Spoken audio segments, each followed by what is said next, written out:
You don't have to do that. I was working. Okay.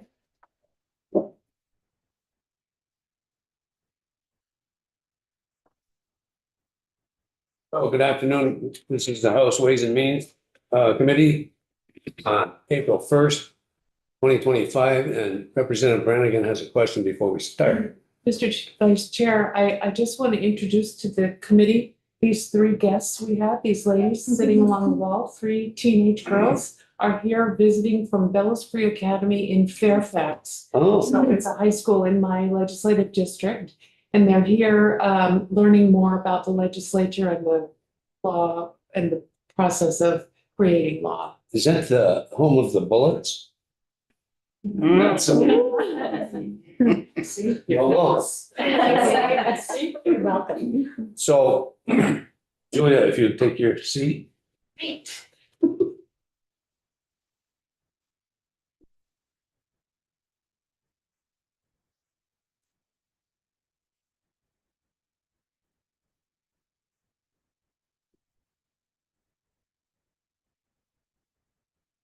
Great, You're ready.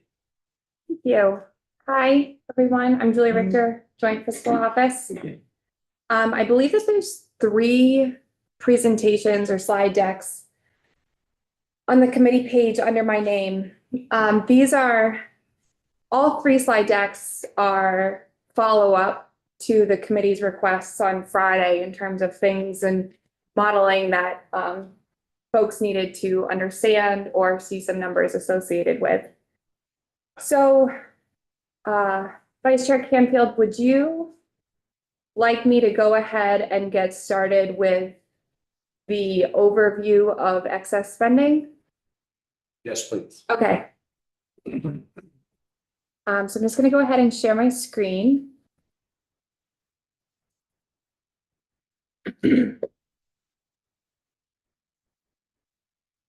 So this should be, I believe, this one is posted on the committee page under my name, review of excess spending in draft 1.1.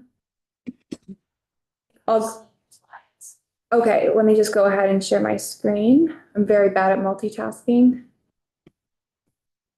Most of the rest of us to shame. Thank you. Thank you. I just need to be made co-host. But while I'm working to pull it up, just in terms of sort of level setting, reminding folks, so this is what we're talking about here is the proposal that is in draft 1.1 of the education finance proposal that we walked through last week. We talked about it late, I think on Friday afternoon, with words. And so I put together some slides to help walk through what we're actually talking about. What we're talking about here is in the foundation formula, the question of if school districts can raise above the foundation formula, how does that work? So that's what we're walking through here. And this is really a broad overview in terms of the intuition of how it works. Right. Take that back. Jim, could you grab your bag? Sure.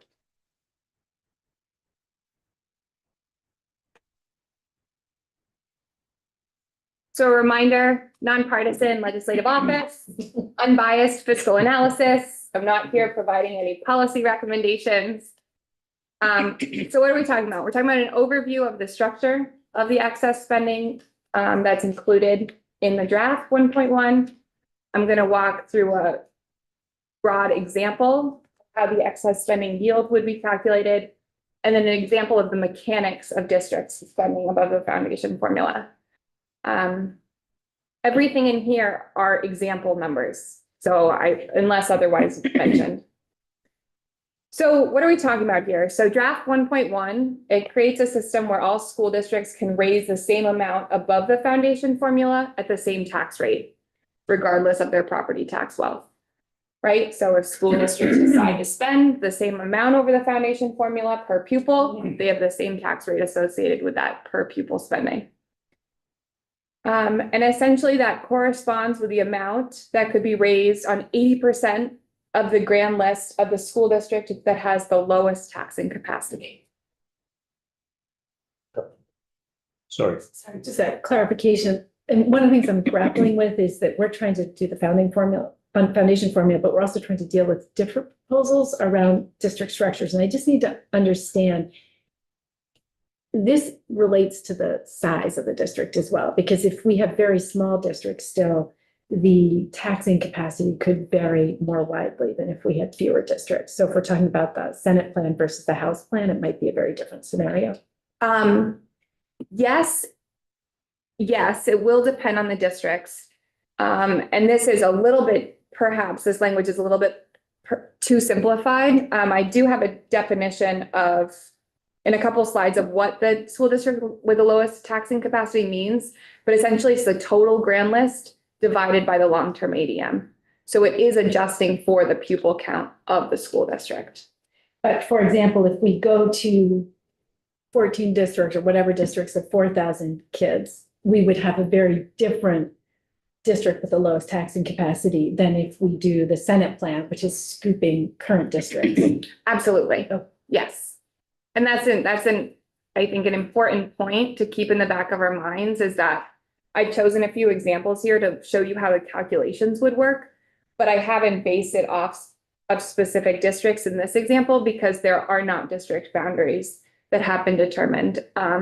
Another slide deck on the committee page that I'm not walking through right now, but I believe I am walking through this afternoon, talks about this in the context of the Vermont School Board Association districts, not because those are proposed districts, but it gives some sort of sense of some districts. And that was what Chair Kornheiser asked me to use, but we're not talking about that here.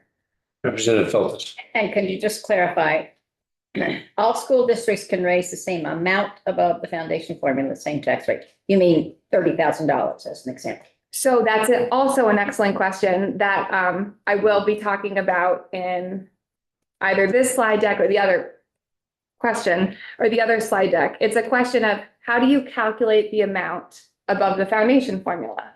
Is it a dollar figure? Is it a dollar per pupil figure? Is it a percentage of the foundation formula?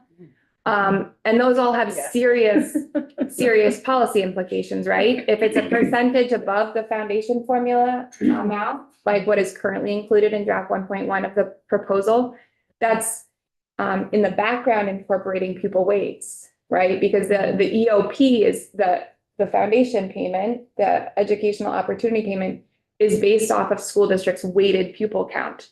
So if it's a percentage of the EOP, then that percentage is going to be influenced by the weighted pupil count of the district. Mm-hmm. If it's an amount per pupil, then it's not incorporating the weights and saying the weights have been dealt with in the EOP. Mm-hmm. Now we're only weighting off of unweighted pupils. Mm-hmm. And I have a few slides somewhere. I put together a lot of slides for today, so I don't know where they all ended up living. But they're included with more detail.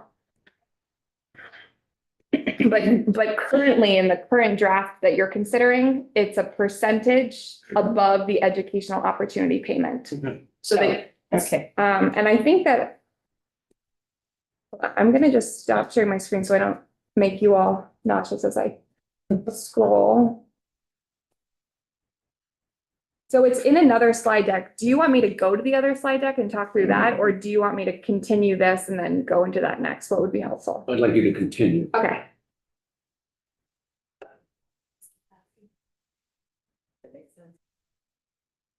Okay. So we'll talk about the implications in a future slide of what that amount would be. Okay.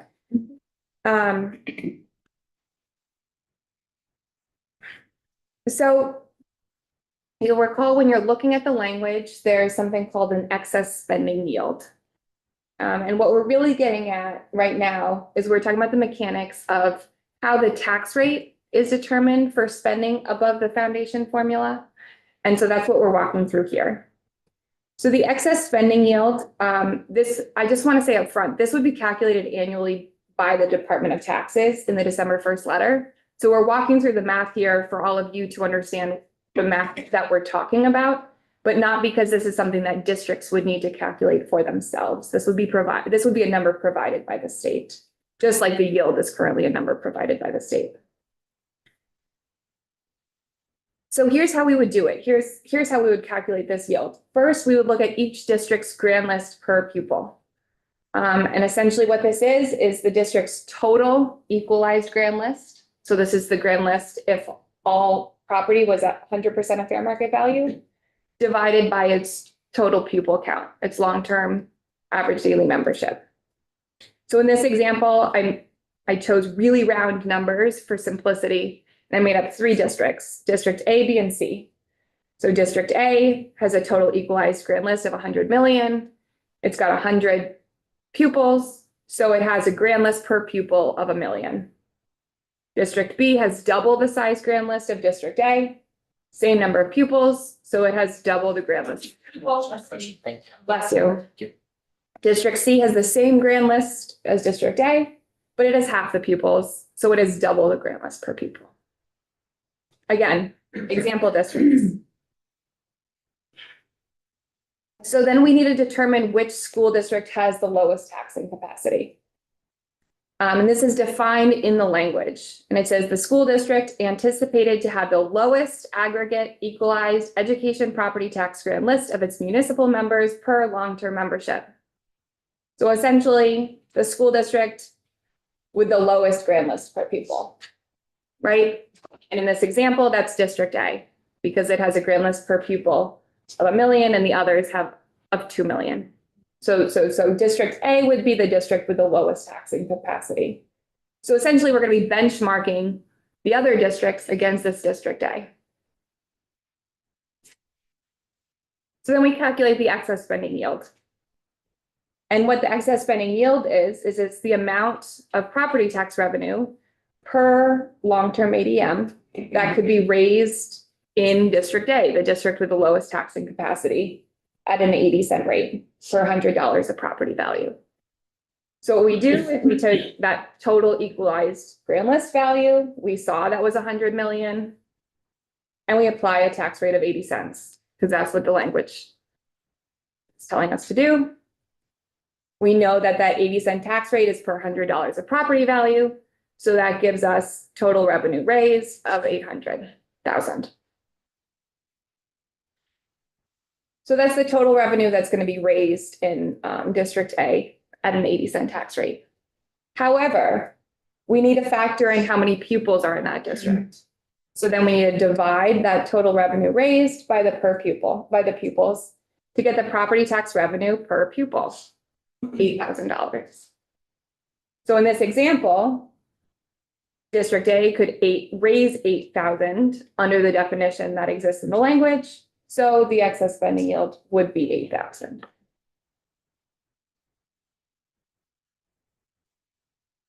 Representative Figley.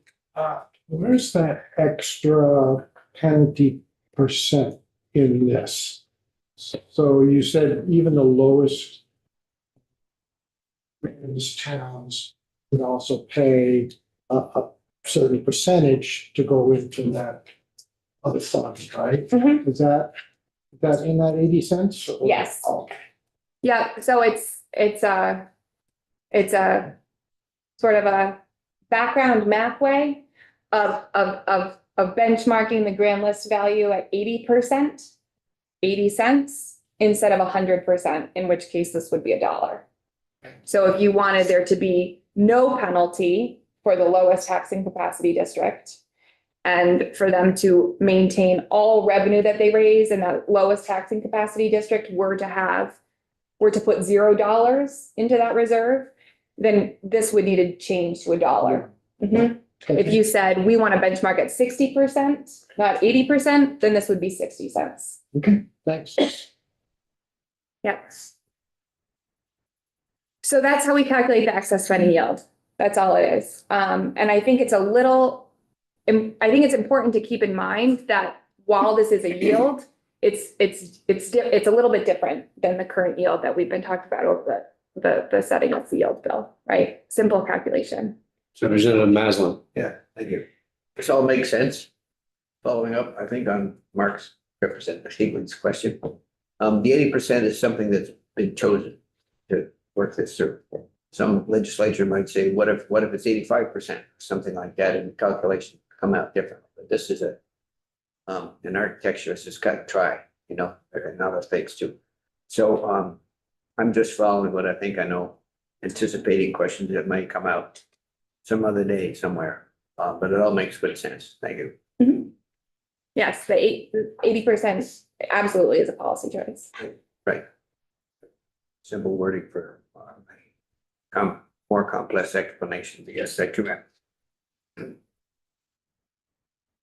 So we've calculated the excess spending yield. And now we're gonna do a similar example for districts spending above the foundation formula. And we're gonna use the same districts, made up, completely made up, artificial districts. So district A, B, and C, and the question is, you know, what is their excess tax rate? How is it calculated? And that's what we're spelling out here. So it's based on two factors. It's based on the district's excess spending per pupil. And it's based on the excess spending yield. And I know you're workshopping a lot of different names. I'm using the term excess spending because that's what's included in the language. So same examples, right? We've got the same grand list for each of the three districts. We've got the same pupil count. We've got the same grand list per pupil that we already walked through. And we have that excess spending yields that we just calculated of 8,000. So now we need to calculate the excess spending per pupil. And in this example, I said, let's assume all districts decided to spend an additional 2,000 per pupil, right? So the way that we're calculating that excess spending per pupil is we're taking their excess spending. So district A of 200,000, they have 100 pupils, their excess spending per pupil is 2,000. Here we see district C, you know, it spent 100,000 in excess spending, but it also has half the pupils, so it too has 2,000 in excess spending. And so then we calculate the excess spending tax rate. So to do this, we take the district's excess spending per pupil and divide it by the excess spending yield. And so because each district has the same excess spending per pupil, it's going to have the same excess spending tax rate, right? So they've got that 2,000 excess spending per pupil divided by the 8,000 excess spending yield. So all districts have an excess spending rate of 25 cents in this example of all made up numbers.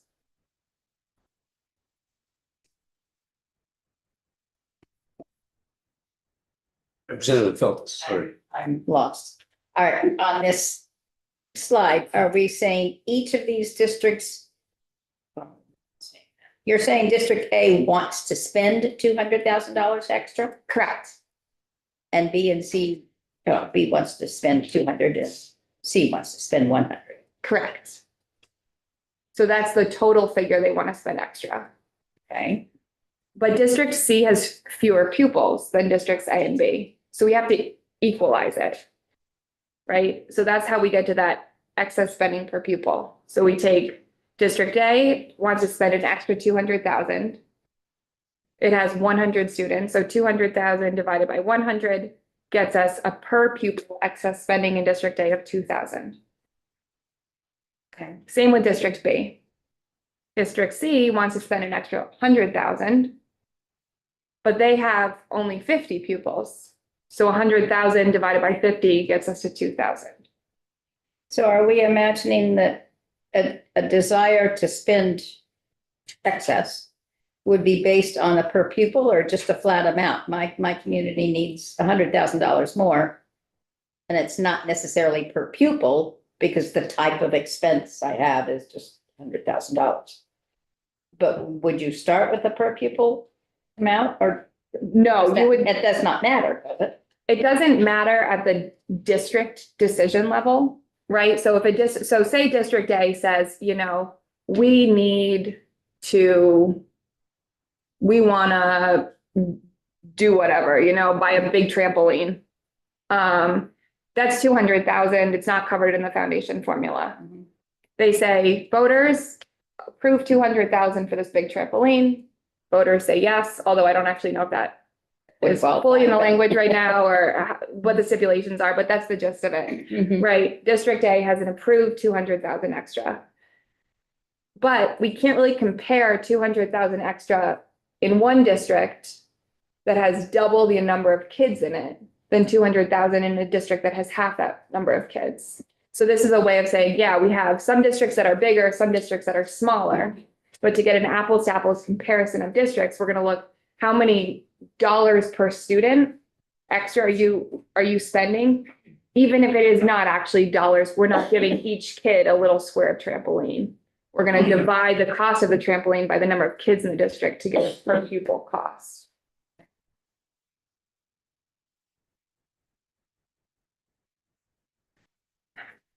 Being like, Mr. Chair, Welcome. I'm glad to hear about trampoline stuff. We voted that when we were gone. We're reviewing what we voted out. So good. You're reporting. Okay, so does that make sense? Yes. Okay, so essentially what we're doing is we're dividing by pupils to equalize, just like we divided the grand list by pupils also to equalize. It's a way of accounting for the fact that none of our districts are gonna be absolutely uniform. So to get to an apples to apples. So that's what we're doing here. So they all have 2,000 per pupil, regardless if it is a per pupil cost in the budget, Mhm. divided by the statewide yield. And so that 2,000 divided by 8,000 gives us 0.25, a 25-cent tax rate per $100 of property value. So what we see here is because all three districts are spending the same amount per pupil in excess, they have the same tax rate. Even though we know that they have different student bodies and they have different grand list values. And again, Mr. Chair, if I can, Julia, so you're saying that this calculation can be made for each town as of December 1st, right? That's the idea, That's the idea? yes. Okay. So that the state is going to say, this is the excess spending yield. And school districts say, we're going to spend 200,000 extra. This is our pupil count. We can take 200,000 divided by our pupil count. That's gonna give us our excess spending per pupil. Got it? We've been told by the state, the excess spending yield is 8,000. They've already done the calculations that we all just walked through. So then they would know, okay, the excess rate is 25 cents. Quick clarify to follow up, Representative Higley said town, but it's by district, right, not town? District. Yes. Yeah, just right, yes. Oh, I missed that, but yes, absolutely. So we're talking about at the district So level. all the towns within that district, it doesn't matter what town. Yes. Mhm. As the language currently is, everything I'm answering as yes is what the language currently has. Yep. Great. We like the simplified example. But then it's by the CLA. But then.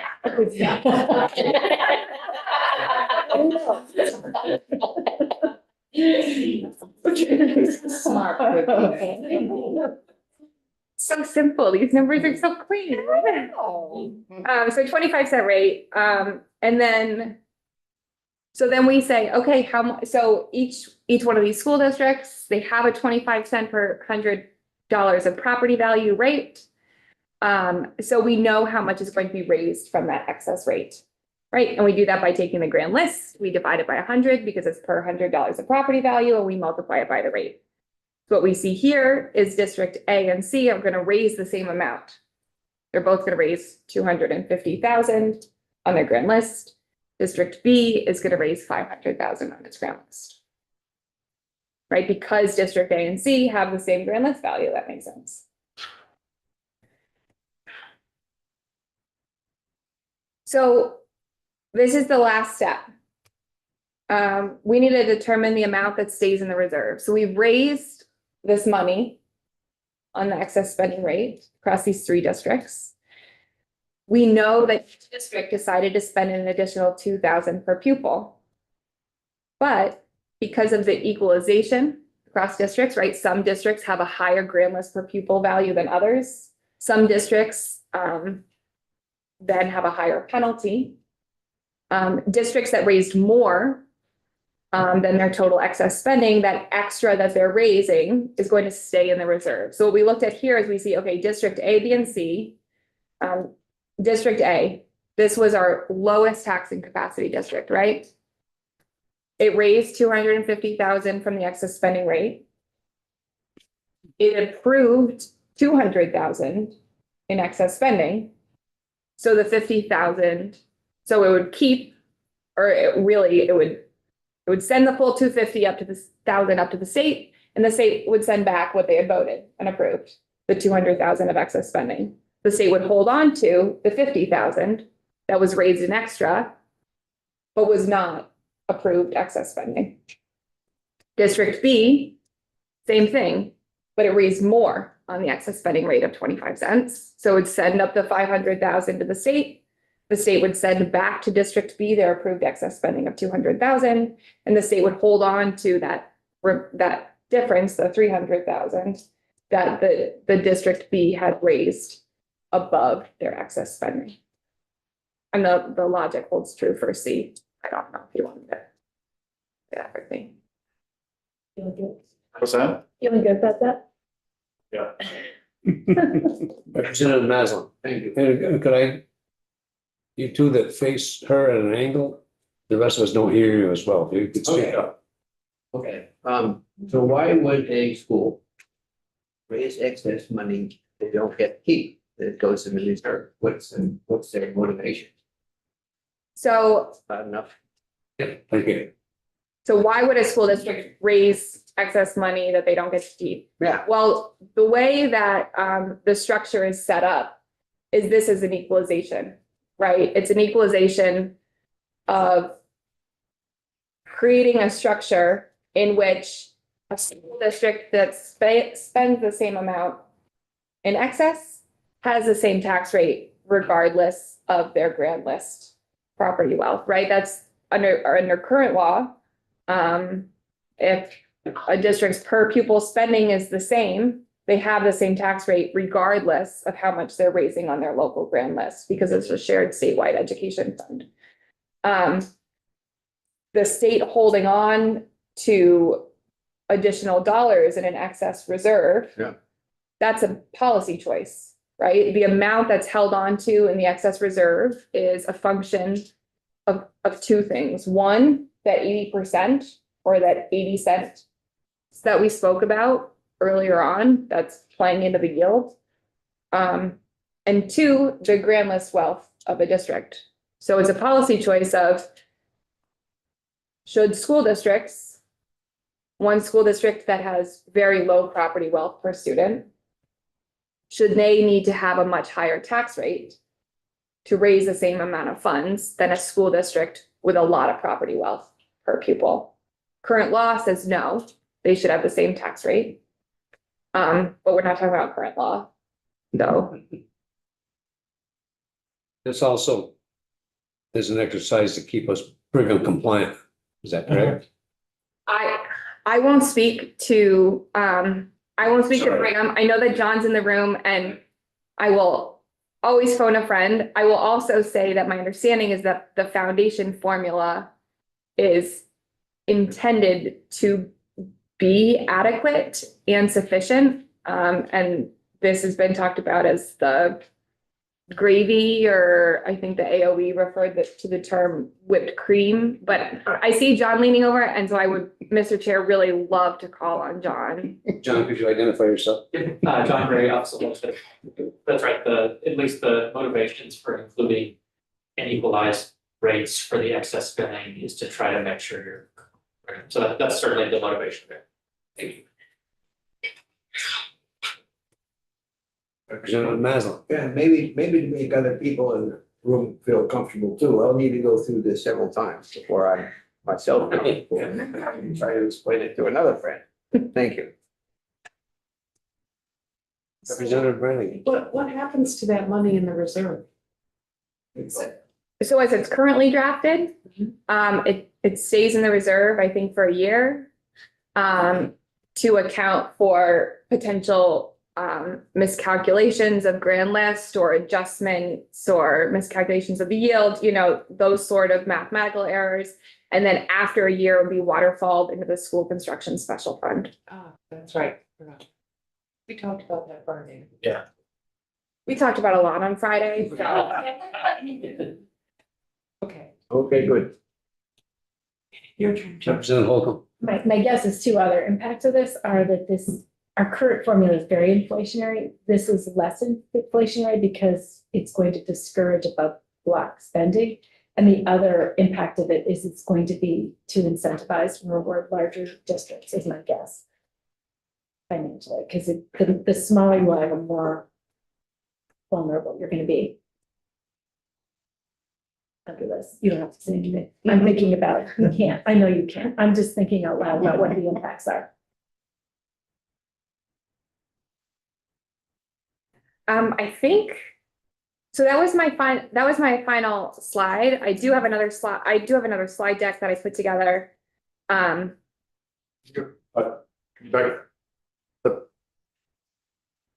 Easy for you to say. I know, and I'm trying to make sure, I don't want to call it a penalty, that's, never mind. Call it penalty for concussion.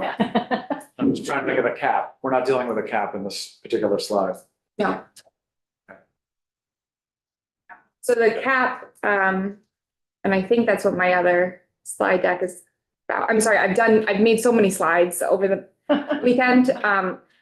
But I think that is in the other slide deck, but really what we're talking about, the cap would be saying, you know, you can't raise more than the cap, more than a certain amount in excess spending. And then it gets to the prior conversation of how is that cap calculated, which is a whole host of policy questions that I do have outlined elsewhere. So Representative Feltus. So isn't this 0.8 though? The fact that it's 0.8 instead of 1 is what we were calling penalty in the language? Yes. Okay. Yeah, so the point, I appreciate the distinction, the 0.8 or the 80%, that's the penalty essentially. That's where we're taking the lowest districts, the district with the lowest taxing capacity, and saying, instead of benchmarking against 100% of that district, we're gonna benchmark against 80% of that district. So that's the penalty. And then the cap is in a different part of the policy conversation of how much can districts choose to spend above the foundation formula. Okay, I misunderstood. I was thinking the 0.2, that's not the 0.8, was the penalty that goes in to create this cushion, to create the reserve. Yes, yes. You are, yes, that is correct. So essentially the way of thinking about it, let's go back. Everything that you're saying is right, and I'm going to say it back to you to make sure we're all on the same page. Good. So if this were to be $1, right? Mhm. If this were to be $1, essentially we would be saying we're benchmarking against 100% of the lowest district's grand list. By saying it's 0.8 or 80 cents or 80%, we're benchmarking against 80% of the district's grand list. So to your point, you could certainly also think about this as a 20-cent penalty. Mhm. In the calculation of the yield, not in those final rates that we were looking at, which is why I'm trying to be careful about talking about rates and percentages, Mhm. because we're looking at a lot of different rates, but in the calculation of the yield itself,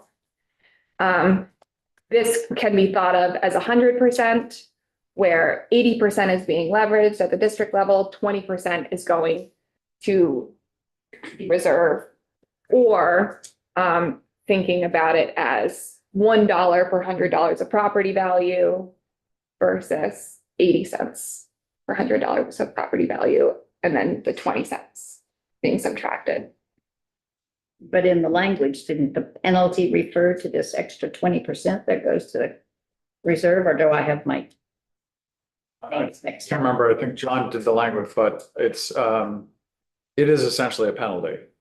And everybody, if they do the excess spending, would pay it by going by the 0.8%. Right. Yeah. But so the decision point for us, I think, as a committee is, do we agree with 0.8? Do we want to make it 0.9? Do we want to make it 1? So that's what we have to think about and have a decision point on that, right? Representative Maslin. Yes, thank you, Mr. Chair, for today. To play off Representative Kimball's question,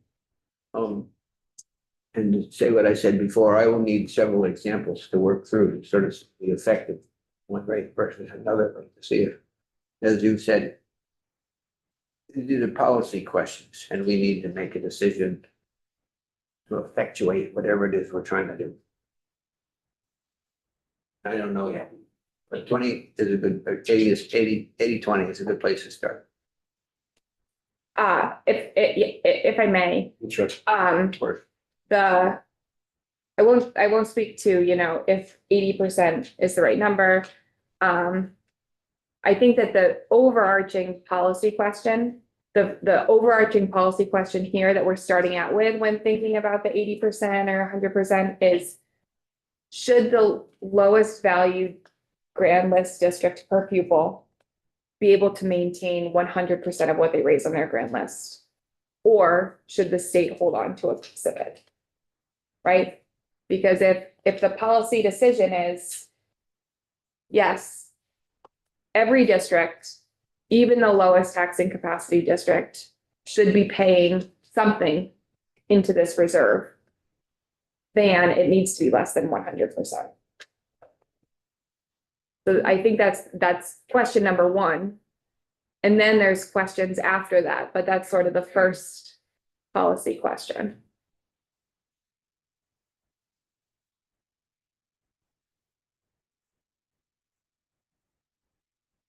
Representative Brannigan. So you said that this would all be figured out by the state and the districts would just get the 0.80 or the 0.25 or whatever it was. So the calculations are all going to be done by the state. It's good that we have an idea of how this is arrived at. But now, what you just said last about the lowest affluent district not hanging on or hanging on to their overage, where does that come from? So it comes to this final slide. And yes, these are not, these slides are spelling out in the way that my brain works, what the language is saying. And so it's essentially showing the mechanics of what the language is spelling out. But to your question here, in the beginning of the slides, we walked through which district had the lowest grand list per pupil, right? And that was District A. And so what we're looking at here is District A with the lowest grand list per pupil, because of the 80%, because of that or the 20% penalty, the same thing, because of that 80%, District A is raising on its grand list $250,000. It only voted $200,000 in excess spending. So because of that 80%, it's raising more on its local grand list than its excess spending, which means it raises all of this $250,000 on its grand list, sends that up to the state. And then the state says, okay, District A, You can have some. you voted excess spending of 200,000. Here you go. You raised 250,000. So there's 50,000 left over. That goes into the reserve. But the people paid the 250. Right. It's discouraging excess spending by everybody. Why? I guess they would be discouraged, wouldn't they? That's the point of the foundation. But doesn't that happen now with our excess spending No, it's things? not. No, it's another third of the same pot. It seems like there's actually 4 questions, right? Should districts be allowed to spend more than the base? That's one, and we're all assuming the answer to that is yes. Second is, should the contribution rates be equalized according to school district's grand list? And the assumption is here, you're saying yes, in the examples you're showing. And then, should every district have to contribute to the reserve? And then what is that rate? Mhm. It seems like there's 4 questions that were answered on the way to get to this. Absolutely, yes. Representative Wazazek. And then the fifth question, which was Marty's original question, is how do we calculate what they're able to raise? Is it a percentage of the foundation formula base? Is it based on peer pupil, et cetera? Yes, absolutely. And in that line of questioning, there is also a few, secondary and tertiary questions. So, sorry? Good word. Thanks. So it's, when I've been thinking about this and mapping out, my question decision trees, one of the first pieces of the question decision tree is, are school districts allowed to spend above? And then the decision tree is, on one branch, we need to go down the vein of, okay, how are we raising that? And that's everything that we're talking about here. And then on the other branch is, okay, what does that excess spending look like? What are there stipulations? Is there a cap? How does it work? Is it voted on? All of those sorts of questions. So these slides and this policy is really talking to solely the branch that's, if school districts are allowed to raise above, to Rep. Kimball's point, how would it be done? And would it be equalized? And this proposal says yes, so on and so forth. Representative Maslin. Yeah, thank you, everybody. I'll try to speak up. This situation, for maybe not obvious reasons, reminds me of how many communities felt when the original Act 60 passed. I'll try to explain, and it won't make sense. You'll get where I'm going, I think. When the original Act 60 passed, there was only one grand list, statewide. And people, for example, in Stowe, that had a large commercial base, were very resentful that they would pay property taxes, school taxes that went into the pool. And a lot of that money was then parceled out to other towns. The examples aren't parallel, Julia, but I think that in some respects, it comes out the same way. They're gonna, people want to spend more than somebody else. Money is gonna go into a reserve. And other people get it. I'm being kind of bluntly sarcastic, I guess, or cynical or something. And this may not, I'm not finding fault with how you work this through, because it all makes pretty good sense. I'm just sort of thinking in my head, what the sentiment's going to be in those towns that are clearly sending a lot of money to the reserve. It's just does the policy equal the result? Charlie, you worked through Representative Kimball. Your explanation of the questions was very good. I'm just wondering where we're at. Representative Holcomb. Well, I think what Representative Maslin is describing is the infamously named shark pool. And I think the point is, if you have to raise 500,000 to get 200,000 to spend locally. What we saw with the shark pool is people said, to heck with it, I'm just gonna do philanthropy and raise it locally and not go through the funding formula. So what you end up doing is eroding your base. There is a real risk here. And I think that's why people struggle with the 0.8 to 1. Because if it's costs too much to raise above and people actually need to raise above, they're just gonna end run the system. And we actually have some of that happening already in the current system. So to repeat, I'm not saying that this is the wrong mechanism to answer the 4 questions or 5 questions. I'm just curious as to how this is going to play out.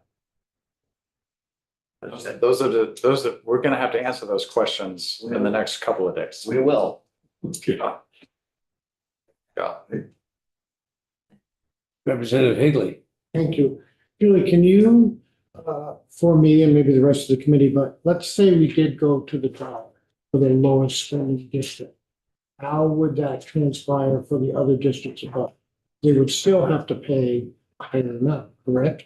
Yes, that's correct. So say you were to say, no penalty. That would mean that your lowest property value taxing capacity district, lowest grand list per pupil, District A, they're going to raise on their local grand list exactly their excess spending. Period. Those dollars will still go up to the state and still go back down to the district, but it will be the same amount. The districts with a higher grand list per pupil are, to your point, still going to raise more on their local grand list than they are getting in excess spending. They will just be raising less extra with $1 than with 80 cents. Does that answer your question? I think so, yeah. So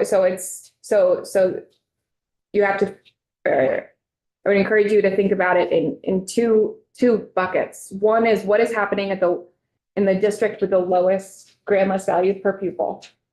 If it's $1, they raise exactly what their excess spending is.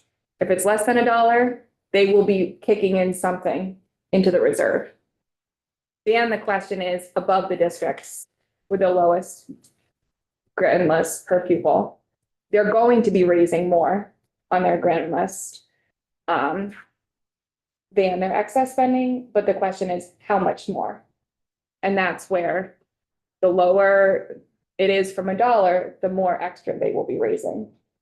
The other piece that I think is important to keep in mind here is these numbers are all that I'm showing you are all completely made up. They do not represent any districts under current law. They do not represent any districts that I have seen proposed. So another consideration is what in future district configurations, what is the grand list value per pupil of future district configurations? So the wider that the per pupil, grand list per pupil value of different districts, the wider you're going to be seeing how much districts would be putting into the excess reserve. If every district had the exact same grand list per pupil, then every district would be the district with the lowest taxing capacity. So what we're looking at here is a completely made up example. Representative Holton. So that goes back to the first question, which is we're trying to design funding formula for district configurations that are hypothetical at this point. Right. And the size of those districts, the equity of the tax base across those districts, it's gonna matter a lot. So also is the foundation based level. If our foundation level is inadequate, we're gonna have more people pushed into this. Right. That is gonna increase the risk on this front. So we have a lot of moving parts here. A lot of pieces. But I think Jim's caution about the shark pool is actually a really valuable one. It's out there.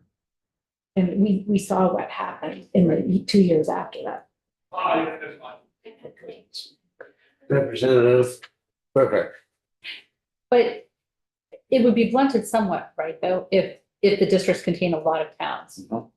Because you're not saying, you're not saying it's South Burlington money that's going to these other towns, it's district money, and we're all part of this district. And you think people will be as tied to district money that's going into this pool that's shared with other districts Which is versus why being in which town? plan it is, like what the plan is actually matters quite a bit. Like if you're talking about SUs, there's no equalizing across little districts huddled into an SU because they're still separate autonomous district. So the plan, this formula has to work for the plan that we adopt. You can't just adopt any formula with any plan. It has to match. So if we end up with 50 districts, there's going to be great inequity between them. Yeah. We're not going to end up with 50. Right, and if we end up with a bunch of SUs that are super SUs and a bunch of consolidated districts, we're also gonna have real issues. So I think we should take a 5-minute break. Back to Julia. On this deck of slides.